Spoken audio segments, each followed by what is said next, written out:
Okay, I'm going to have another call.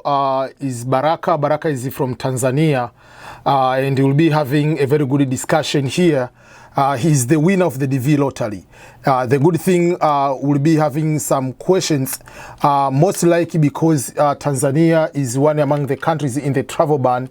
So I would like to explain to him more about how the situation for him will play around. So welcome everyone, and this is EBM. We are continuing talking to some people who have won the DV lottery.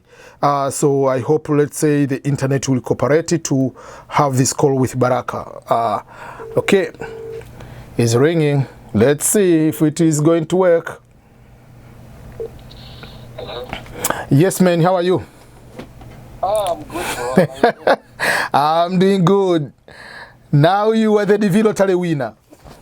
Yeah, I am the winner. It's unbelievable. Congratulations. I'm so much happy for you, brother. Yeah, thank you so much. Thank you also for all the videos that you have been making. I think I remember, like, at the very last day, you made one video encouraging us to make sure that we submit. And I remember I've been procrastinating a lot. But then when I watched that video, I went ahead and applied. Even though that was the deadline. It was the last day, yeah. Yeah, so the system was really slow. I put all the documents and pressed that submit button, but it took like 2 hours for the system to tell me that my entry was submitted. So I was like, this is so, because like sometimes we plan things and we just don't work with deadlines. So I thank you so much for making that last video. Yeah, because the last day I said, okay, I have to make a short video. Okay, please, just go and do the last day. You never know. You can be the last day and you can be the winner. Yeah, now we are talking the testimony that you uploaded on the last day. It took longer because traffic was so huge on the access. Yeah. So among other things, I want to talk to you. You are Tanzanian, and that will be a very interesting. While you are happy that you are a winner, but I believe you are another part you are scared because Tanzania is one among the countries on the travel ban. Exactly. That's yeah. So. Yeah. Yeah, so I know I shared some of the videos and you have watched some of those one previously, but the people on the travel ban, but specifically for the case of Tanzania and Sudan, in my opinion, because the travel ban of other countries is different from travel ban for Tanzania and Sudan. Other countries have received the very big ban of almost most of the type of visas. But Sudan and Tanzania is the first time they were given just one small item of the ban just on that one. And the usual, according to the letter from the Department of Homeland Security, what they explain the cause of the ban, among other things, but what they said, usually there is what they call one is information sharing, especially when someone loses the passport. So if you loses the passport, when you report to the police and you maybe newspapers, those information must be reported to the Interpol and I think even to the US government, because so that they can be able to protect terrorism. Because someone can take your passport and go. So, but if you report, they know for sure, no, you are not the one. So that I think that I don't know whether it is what. Another thing, usually it is there are certain type of crimes like terrorism, for instance. If your country there is any something like that, you must report. So it's a matter of reporting for me. So which is different from other countries, they might be like so much bigger thing. So for me, because of that way, and the good thing for Tanzanian Minister for Foreign Affairs, Professor Kabudi, already came to US and had a meeting with the Deputy Secretary of State. They had a meeting already, and it was in March. It was it was end of February, the same month after the ban. It was before the coronavirus, basically. Oh yeah, I kind of remember, yeah. Yes, so for that case, I know they have discussed so many things, and it is in the implementation plan. So when you implement it, they're not going, because the ban started in February, they're not going to change in May, obviously, or June. So obviously, they might let it until the end of the year. So what does that mean to someone from Tanzania, and especially Tanzania and Sudan? You have to wait until the country is removed from the ban to be having interview. Yeah. So for that case, and I believe Tanzania will be, or Sudan will be removed from the ban by the end of the year or beginning of next year. So if it's going to remove, then you can go for the visa interview. But but at the same time, you are allowed it to, you can continue the process as normal. You are going to fill the form DSC 260 like any other person. They will process everything like for visa interview like any other person. But if they give the interview earlier before the travel ban to be removed, you are writing to the US Embassy, so you know Tanzania is still on the travel ban, but I'm waiting until my interview may be in July or September, because the last interview is September 30th, 2021. So obviously until that day, Tanzania will be removed. I hope so. Yeah, I have much belief on that because it is a very small part. I think I believe on that because last time you published this video that why like you mentioned these countries that there was like a very high possibility that they were going to have like a travel ban, and I think just within that month or I think next month we all had this news from the US saying that and Sudan, and then now you're saying this one.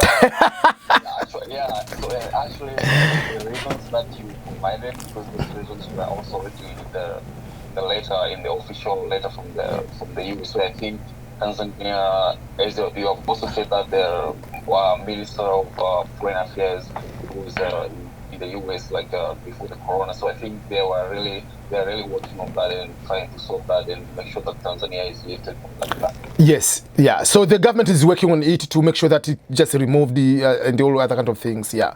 So still, you have to be happy for being a winner, and he just continues normal with the process, and let's hope. So far for Tanzanians, usually Tanzania, very few people who are winning. The reason is very few people who are applying. So that's the problem. So for instance, like so far, there is husband and wife, both they won as many applicants, which is very, very cool thing. So the husband has won and the wife has won, like many applicants. So those are two. Then there is another nurse, yeah. And then there is another registered nurse, she just won, and there is another guy. So you are just like the sixth person to tell me that he has won, and it's from Tanzania. So that's very cool. That's really cool, and I see that. I mean, I am happy, and I also see that you are also happy because like all this information. I mean, you are not selfish. I mean, you have been sharing all this information with them, because I know that there are a lot of people who have, they have all this qualifications, but they just don't know. They have no idea how to go about it. And so, do you know why I'm sharing this information? Okay, so let me give you the funny little bit story. I mean, it's part of my family. Usually we have been like teachers, supporting other people, kind of that. That's how we grew up. But when I wanted to come to America, it is my dream since I'm in 5th grade. There was no internet, whatever. So you are trying to find information. And back in the time, better now we can have a call in WhatsApp. But back in the time, there was MySpace, High Five, Yahoo Messenger, full stop. Yeah, so for that case, it was very, very difficult. So you find someone, you hear, oh, there is one person from Kigoma or from Mwanza, is Tanzanian, is in the US, you find the email. You are going to pay on the internet cafe, those cyber, whatever they call in Kenya. You just go and you send the email, the person doesn't reply.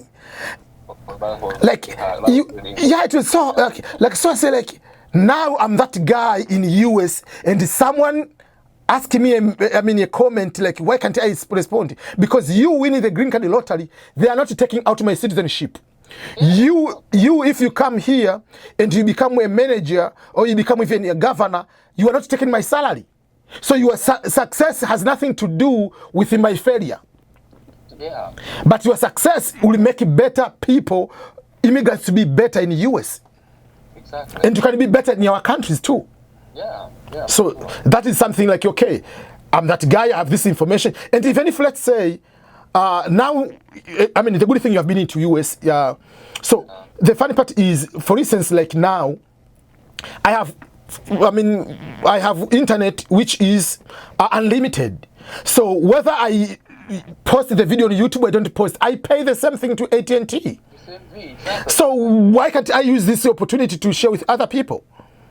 Yeah, and I think that's because I know like in India, like you pay that monthly. I mean, it's like a monthly plan. I mean, whether you use it or you don't use it, you Exactly. pay for that, you know.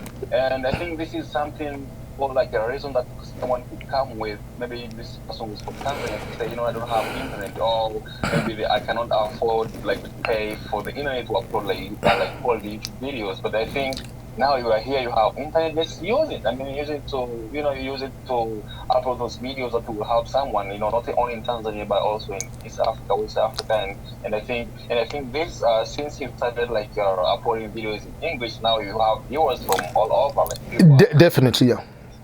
you know.